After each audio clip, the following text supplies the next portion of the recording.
वंदे मातरम। आप देख रहे city express news channel. City express news channel में आप सभी का स्वागत है। यह घटना बीते वर्ष फरवरी 2021 की है, जहां रिंकू शर्मा नामक विश्व हिंदू परिषद के युवा कार्यकर्ता जो अपने क्षेत्र मंगोलपुरी के मंदिरों में हनुमान चालीसा का पाठ कराते थे और हिंदू धर्म के प्रचारक भी थे। रिंकू शर्मा हर हिंदू पर्व के त्योहारों में बढ़ चढ़कर हिस्सा लेते थे, जो असामाजिक तत्व के लोगों को मंजूर नहीं था। उन लोगों ने रिंकू शर्मा की हत्या निर्मम तरीके से कर देते हैं। उसे दौड़ा कर चाकुओं से गोद डालते हैं, जो जान बचाने के लिए जब रिंकू शर्मा अपने घर में घुस जाते तो घर से घुस करके उन्हें चाकुओं से गोद डालते हैं और अंत में उसकी मृत्यु हो जाती है। आज रिंकू शर्मा की पहली श्रद्धांजलि दी गई, जहां पर बजरंग दल, विश्व हिंदू परिषद और भारतीय जनता पार्टी के नेतागण और तमाम अन्य स्थानीय लोग भी उपस्थित रहे और रिंकू शर्मा जी को श्रद्धा सुमन आश्रुपूर्ण श्रद्धांजलि दी गई।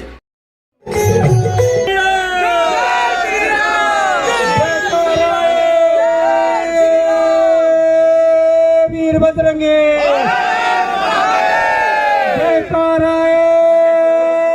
वीर बजरंगी।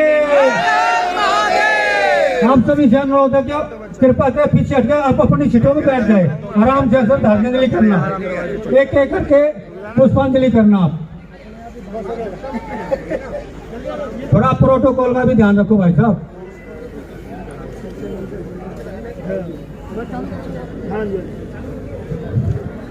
मैं विश्व हिंदू परिषद के बजरंग दल के सभी कार्यकर्ताओं से प्रार्थना करता हूं कि व्यवस्था को संभालें।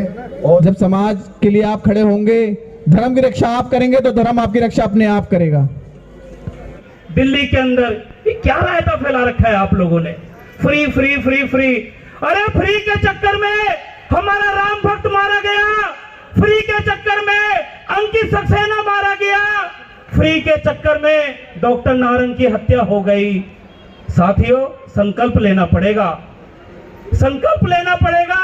इसके पीछे कौन सी साजिश है, इसके पीछे कौन व्यक्ति है जो हमारे को राम नाम बोलने पर हमारे को टारगेट पर ले लिया जाता है। साथियों, रिंकू शर्मा हनुमान चालीसा कार्यकर्ता था। मैं मंगोलपुरी के अंदर 30 स्थानों पर मैं अपने साथियों को भी कहना चाहता हूं, कपिल मिश्रा जी, मंगोलपुरी के अंदर 30 स्थानों पर निरंतर हनुमान चालीसा का प्रयास होता है, कार्य होता है, जिसके अंदर के ब्लॉक मंगोलपुरी का मुख्य कार्यकर्ता रिंकू शर्मा था। साथियों, उस हत्याकांड के बाद हमें फेसबुक आईडी से नाम बदल करके धमकी दी जा रही थी। अभी तो रिंकू शर्मा का नंबर आया है, पासवान अब तेरा नंबर आएगा, तेरे साथियों का नंबर आएगा। हम डरे नहीं, हम झुके नहीं, हम पीछे नहीं हटे और उसी तेज गति से आज भी मंगोलपुरी के अंदर 30 स्थानों पर प्रत्येक मंगलवार को डंके की चोट पर हनुमान चालीसा का पाठ होता है। साथियों, तो एक बार रिंकू शर्मा को सच्ची श्रद्धांजलि देने के लिए अपने इस हाथ को आसमान की तरफ खड़ा कीजिए एक बार सभी। भारत माता की जय श्री राम, जय जय श्री राम। कहनी है एक बात जरा सी, मुल्क के पहरेदारों से संभल के रहना अपने घर में, संभल के रहना अपने घर में, छुपे हुए गद्दारों से। धन्यवाद, जय श्री राम। देखिए, किशन भारवाड़ जी के मामले में जो ये चीज बिल्कुल खुलकर सामने आ गई है, यहाँ पर लिस्ट बना के मारा जा रहा है लोगों को देश में। किशन भारवाड़ जी का जो हत्या हुई, जय श्री राम,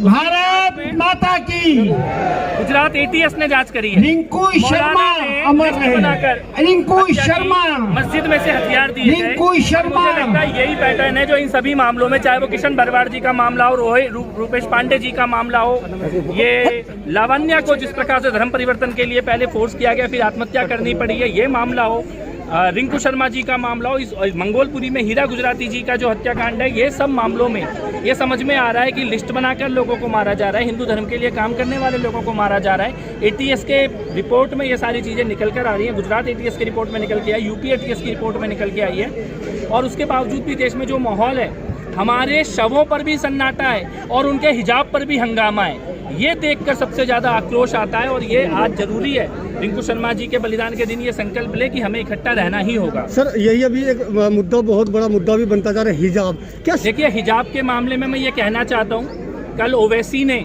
एक बयान दिया कि हिजाबी किसी दिन इस देश की प्रधानमंत्री बनेगी, हिजाब पहन के कोई महिला, मुस्लिम महिला इस देश की प्रधानमंत्री बनेगी। मैं ये कहना चाहता हूँ कि हिजाब पहन के पहले मस्जिद में तो जाने लायक बना दो महिलाओं को। मुस्लिम हिजाब पहन के प्रधानमंत्री बनने के सपने, हिजाब पहन के संसद में बैठाने के सपने, ये तो बहुत बड़ी बात आप कर रहे हो। हिजाब पहन के महिलाओं को अगर आज़ादी देनी है, मुस्लिम महिलाओं को, तो हिजाब पहन के मस्जिद भेजो ना उन्हें। अभी तक तो मस्जिद जाने की आज़ादी नहीं है, तुम्हारे साथ खड़े होकर नमाज पढ़ने की आज़ादी नहीं है, और तुम्हें स्कूल में, कॉलेजों में हिजाब क्यों घुसाया जा रहा है, ये समझना होगा। ओवैसी को मैं यहाँ से ये कहना चाहता हूँ कि तुम्हारे ये हिजाबी और नमाजी प्रधानमंत्री बनाने के सपने, ये 4 मीनार की दीवारों के अंदर टूटकर बिखर जाएंगे। इस देश में ये सपने कभी सच नहीं होने वाले हैं ओवैसियों के। हिजाबी या नमाजी इस देश का प्रधानमंत्री कभी नहीं बनने वाला है। और ये तालिबान स्टूडेंट थे, तालिबान, हमें ये याद रखना होगा, तालिबान स्टूडेंट थे। इस्लामिक कानून को लागू कराने के लिए जो स्टूडेंट सड़कों पे उतरे वही तालिबान थे। आज अफगानिस्तान को बर्बाद कर दिया है, पाकिस्तान बर्बादी के कगार पर खड़ा है, और भारत में ये तालिबानी एक्सपेरिमेंट किया जा रहा है। ये हिजाब लाने की लड़ाई नहीं है, ये शरिया लाने की लड़ाई है। आज हिजाब, कल पूरी किताब, ये उसकी लड़ाई हो रही है। और भारत में भारतीय संस्कृति और सभ्यता के सामने ये हिजाबी और शरिया के दोनों प्रखंड है, कभी आने नहीं देंगे। ये संकल्प आज हम सबको लेना ही होगा। सर 1 साल का समय हो गया है जिस तरह से लगातार उसके बाद गिरफ्तारियां हुई, क्या लगता है आज भी रिंकू शर्मा को न्याय मिल पाया है? न्याय अभी अधूरा है, बिल्कुल। मैं ये कहना चाहता हूँ, दिल्ली पुलिस को न्याय देना होगा। आज 1 साल हो रहा है रिंकू शर्मा की हत्या का। क्या इस पर जो लीपापोती की जा रही है या इनको इंसाफ मिलेगा आने वाले इंटरव्यू को? देखिए, कोई लीपापोती नहीं कर सकता है। रिंकू शर्मा को इंसाफ मिलेगा और दुनिया की कोई ताकत उसको इंसाफ लेने से रोक नहीं सकती। आखिर उनके परिवार वालों को क्या पसंद दिया जा रहा है, क्या उनको? देखिए, जो भी लोग इसमें दोषी थे उनको तुरंत गिरफ्तार किया गया है, उनके ऊपर कानूनी कार्रवाई चल रही है, और देश के संवैधानिक व्यवस्था के तहत कानून सम्मत कार्रवाई उनके खिलाफ हो रही है और कानून के दायरे में ही उनको इंसाफ मिलेगा। मंगोलपुरी एक ऐसा क्षेत्र बन गया जहां आए दिन हत्याएं होती रहती है, खास करके हिंदू समाज के लोगों का, तो इस पर आप क्या कहेंगे? देखिए, इसके लिए हिंदू समाज को जागने की जरूरत है, और चाहे वो भारतीय जनता पार्टी हो, संघ हो या अन्य संगठन हो, वो लगातार हिंदुओं के अंदर जागरण का काम कर रहे हैं, और आज उसी का परिणाम है। आप देखेंगे कि आज उत्तर प्रदेश के अंदर जिस तरह चुनाव चल रहे हैं, उसमें सबसे बड़ा मुद्दा जो है वो सुरक्षा है और देश की संस्कृति की रक्षा है। तो लगातार जागृति के बाद देश के नागरिकों में जागृति आई है, और अब लोग उसके लिए लड़ना प्रारंभ हुए। अंत में हिंदू समाज के लोगों को क्या संदेश देना चाहते हैं आप अपने माध्यम से? मैं हिंदू समाज के लोगों को यही संदेश देना चाहता हूँ कि हमारी संस्कृति, हमारी विचारधारा वसुधैव कुटुम्बकम की है, सर्वे भवन्तु सुखिनः सर्वे सन्तु निरामया की है, सहनावतु सहना भुनक्तु की है, सबको साथ में लेकर चलने की है, सबके सुखी कामना करने की है। 2 संस्कृतियाँ इसमें दुनिया के अंदर स्थापित हैं। एक वो है जो केवल मैं और मेरा भोग, और मुझे छीनना है, मुझे खाना है, मुझे लूटना है, जहाँ औरतों को भी लूट का माल समझा जाता है। एक वो संस्कृति है। एक सबको साथ लेकर चलने की और सबको सम्मान के साथ सबके सुख की कामना करने वाली संस्कृति है भारतीय संस्कृति।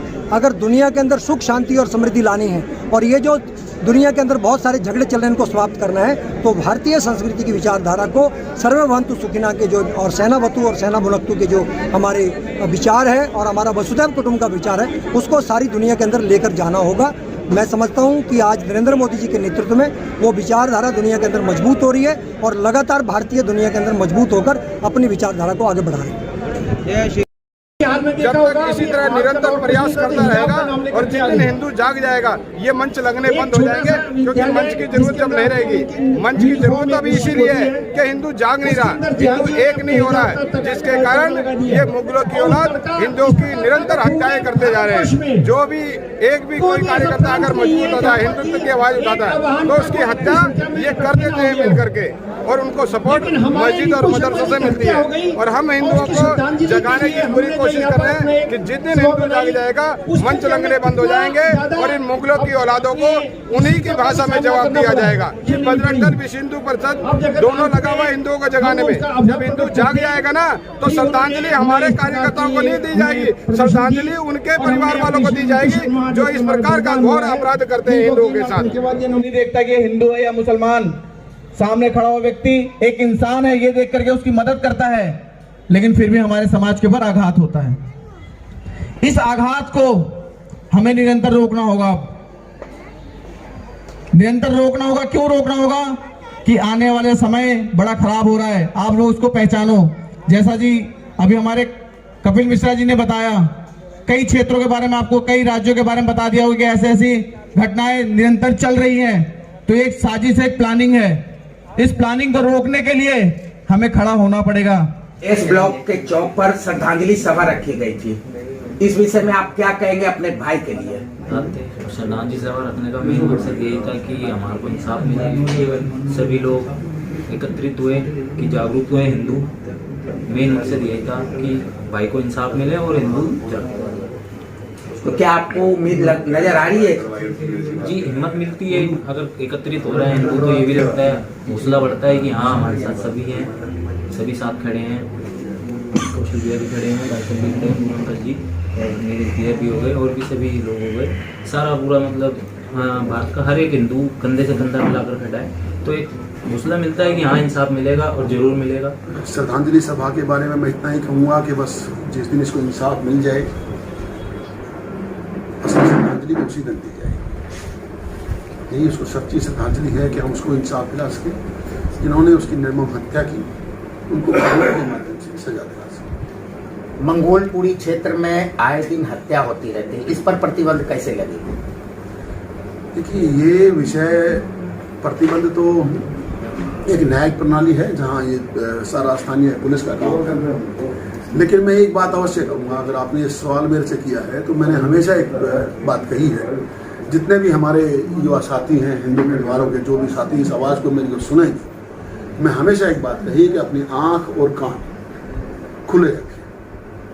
कान का मतलब है कि कोई हमारा साथी किसी पर अगर किसी प्रकार का कोई जुल्म किया जा रहा है तो हम उसकी चीख पुकार को अपने कान के अंदर सुने और उसका सहयोग करने का पड़ता है। अगर किसी के साथ कुछ गलत हो रहा है और हमारी आंखें देख रही हैं तो हम सिर्फ देख कर उसको सोशल मीडिया के माध्यम से उसका विरोध नहीं करना है, हमने उसी वक्त उसी मौके पर उसका विरोध करना है। मैं ये नहीं कहूँगा किसी से कि आप कोई जुल्म करो, लेकिन मैं ये जरूर कहूँगा कि जुल्म बिल्कुल नहीं सहना है। हम सिर्फ प्रशासन के सहारे नहीं बैठ सकते हैं, हमें इसके लिए अपने आप को मजबूत करना होगा, एक रहना पड़ेगा, एक दूसरे की आवाज़ सुननी पड़ेगी, एक दूसरे का आँख और कान बंद